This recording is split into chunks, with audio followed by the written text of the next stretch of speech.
I had started to work as a makeup artist in Montreal. I was like very early in my career. And there was this movie called Scanners, and they needed somebody to do special effects makeup, and I kind of did that. And so I got hired, and then they needed to bring somebody who had more experience because I was going to be their assistant. So they brought somebody from LA, and that person turned out to be Chris Wallace. And also there was another guy that came from LA, it was Tom Schwartz. So there was the three of us. The three of us, we were at the basement of this production office. Everything was like in that building. So we were in the basement with the wardrobe department, which we tormented all the time. Chris and I, when we did Scanners, like I said, we were in this basement, so we were just like building stuff, and I was making like eyeballs and things like that for that exploding head. And I learned a lot from Chris because he had more experience making molds and so on and so forth. But we also laughed a lot. I mean, we were joking around all the time. It was amazing. Famous exploding head. First of all, we took a mold, took a cast of Louis Del Grande's face, you know, in that sort of like position. We also forgot to take a cast of his hands, but he left already. So he was from Toronto. So what we did is we took a cast of Chris Wallace's hands. So what you see in the picture when the head explodes, the hands on the desk, those are Chris's hands, plaster casts. But as far as the head is concerned, the exploding head, I believe, if I can remember correctly, I think we did 3 tests. We had a plaster one, which was loaded with goo and explosives by Gary Zeller, and it looked exactly like a plaster head exploding, like a statue. That didn't work. Then we had, I believe we had a wax one, and that didn't look right. You know, it was just like chunks, and it looked more like, you know, with the explosives inside. I remember with all the sparks going off, it looked more like the Death Star and then Star Wars exploding at the end. It didn't look like flesh. Then we decided to do a gelatin head. So what we did is, in the rubber mold, we poured some flesh-colored gelatin. Then we poured on top of it some red-colored gelatin for the muscles and stuff. Then there was some wax poured in there to make a coating, you know, a shell inside, white. And then we filled it up with all kinds of garbage. I mean, we were like kids, so we were feeding ourselves on like McDonald's and stuff like that, and guess what wound up in there? Leftovers, you know, and oh God. Anyway, so fake blood and all that stuff, and then we topped that off with more wax and plaster, and of course we put that on the dummy.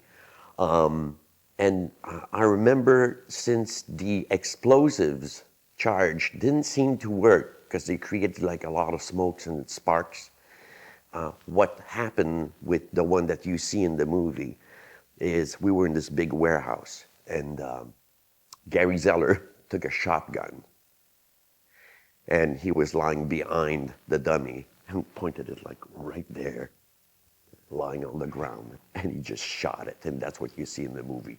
We made that movie, The Brood, and then the next year I said, everybody said to me, and I said to everybody, well, let's make more than one. Let's make 3 movies this year. We created Film Plan, and we said instead of raising $2 million, let's raise $15 million, which was the easiest thing I've ever seen. And we decided, okay, we'll make 3 movies, a comedy, 2 comedies. And I said, David, we got to make another movie. He said, yeah, I'm working on this thing right now. I don't know what the title was. It wasn't Scanners. And the script is barely there. I've got 2/3 of it. I said, only one condition. I got to shoot it before the end of the year. And we're April or May or something. He said, okay, we'll get it going. Well, I'll get it. I'll get it. So anyway, that was the beginning of Scanners. The making of Scanners was chaos. You had to be there to see it. And there, my theory that the making of a movie has nothing to do with the success of the movie. Because Videodrome was incredibly well organized and was a total flop at the box office. Not to say that it didn't become an enormous cult movie. Scanners, the script was barely ready when we started to shoot. Okay? So that brings a lot of production issues and stuff. The ending was not to our satisfaction. That's why we reshot an ending 3 months later, 4 months later. The actors, oh my God. The lead was Stephen Lack. David really wanted Stephen Lack. And after a couple of days, David told me, he's really not an actor. I said, you knew that? He said, yeah, I knew that, but I can only have him play himself. He's got to play himself. Exactly, because he can't act a character. He can be himself very well. So he had him be himself. Then Jennifer O'Neill, who didn't really realize she was doing a horror film. When she arrived, she said, there's 7 heads exploding in this movie. I don't want more than 1 or 2. I'm going home if I don't have that. So David had to cut heads exploding. And then she wanted a grand piano in her hotel room. And then she wanted this. And then she wanted that. And I said, what did we get ourselves into? Well, turned out, by the way, that she's a great lady. And she was as nice and kind as can be during the shoot. So sometimes, they position themselves one way, or the agent, the manager, but during the shoot it was great. Great. Michael was a rock. Michael has a character. He's got a temper, but he was extremely professional and very good. And then Patrick Nguyen. Patrick was fantastic in his role, but here is another British actor who drank like crazy. And so we had to shoot him early in the morning, the first half of the day. And then, like clockwork, he would call David at night and tell him how to direct him the next day. And David had to deal with this.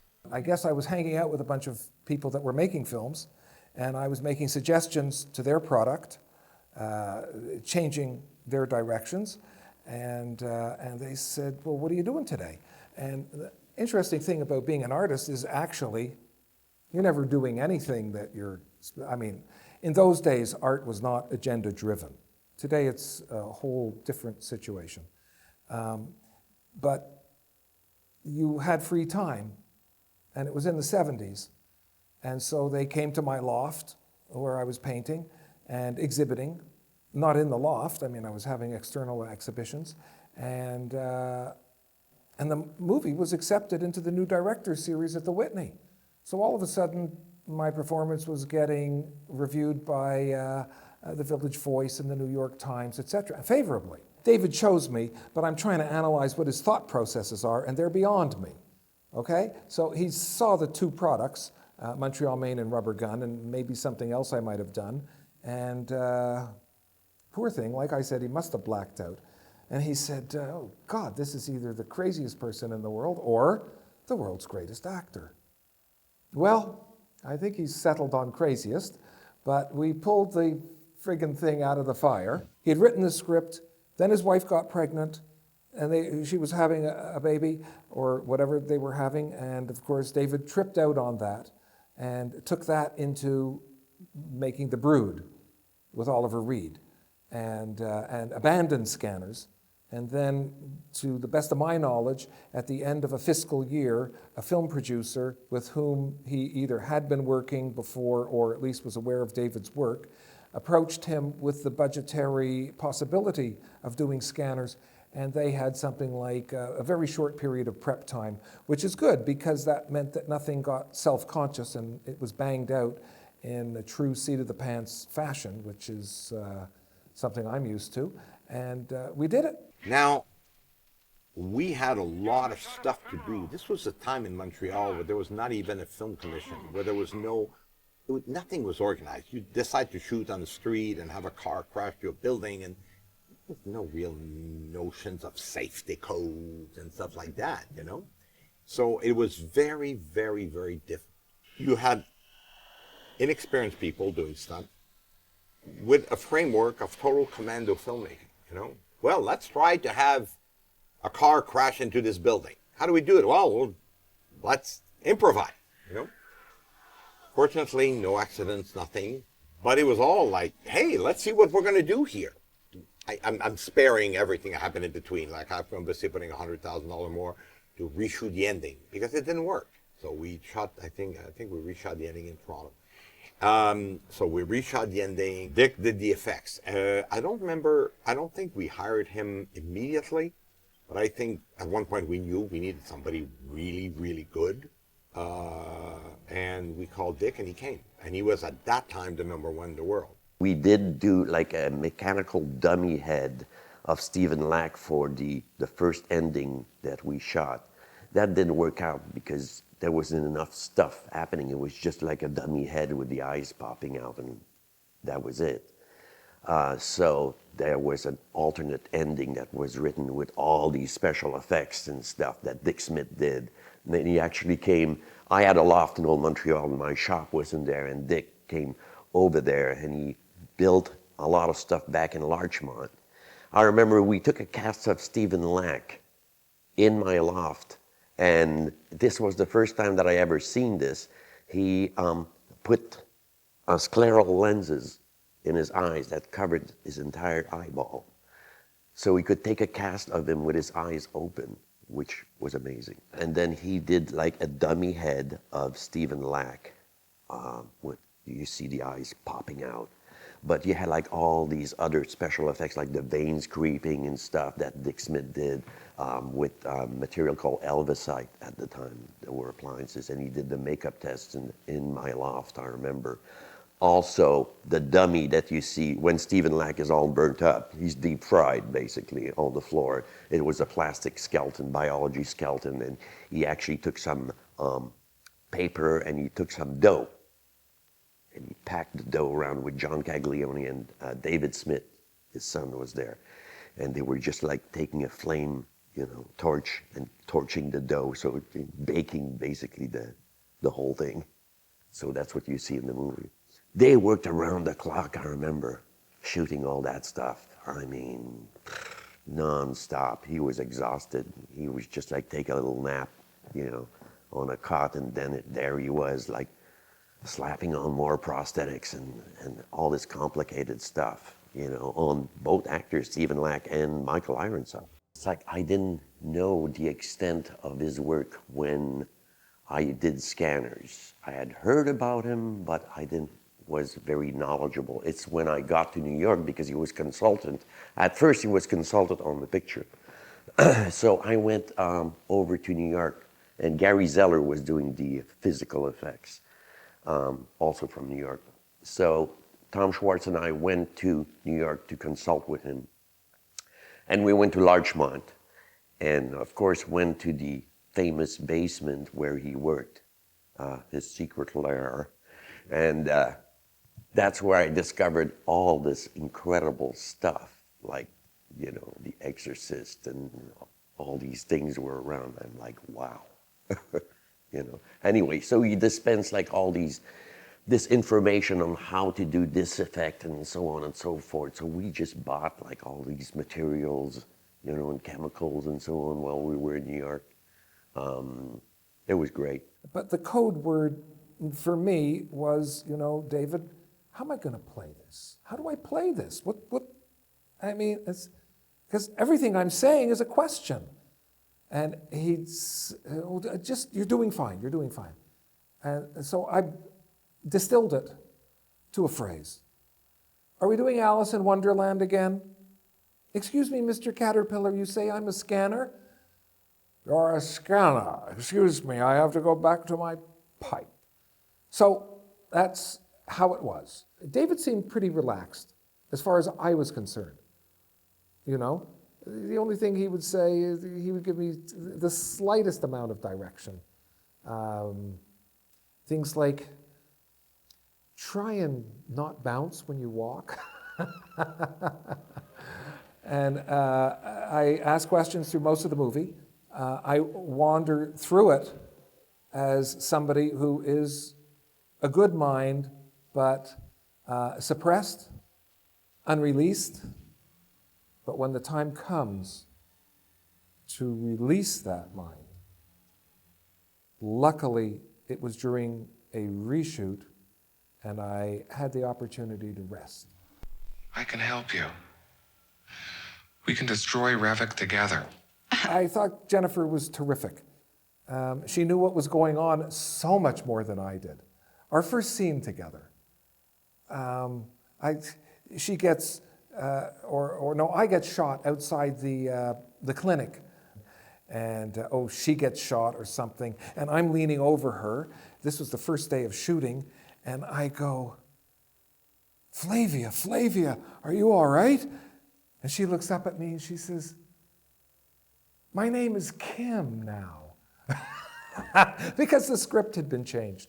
So, how did she have the new pages and I didn't? I was a Canadian, I was an afterthought.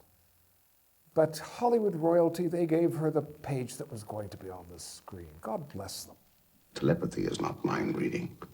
It is the direct linking of two nervous systems separated by space. I want your brain to make his heart beat fast. Oh, Patrick. Now, there's a man I bonded with. There's a man who was inside and outside, at the same time, all the time. An incredibly intelligent man, an incredibly sensitive man, and an incredibly accomplished man.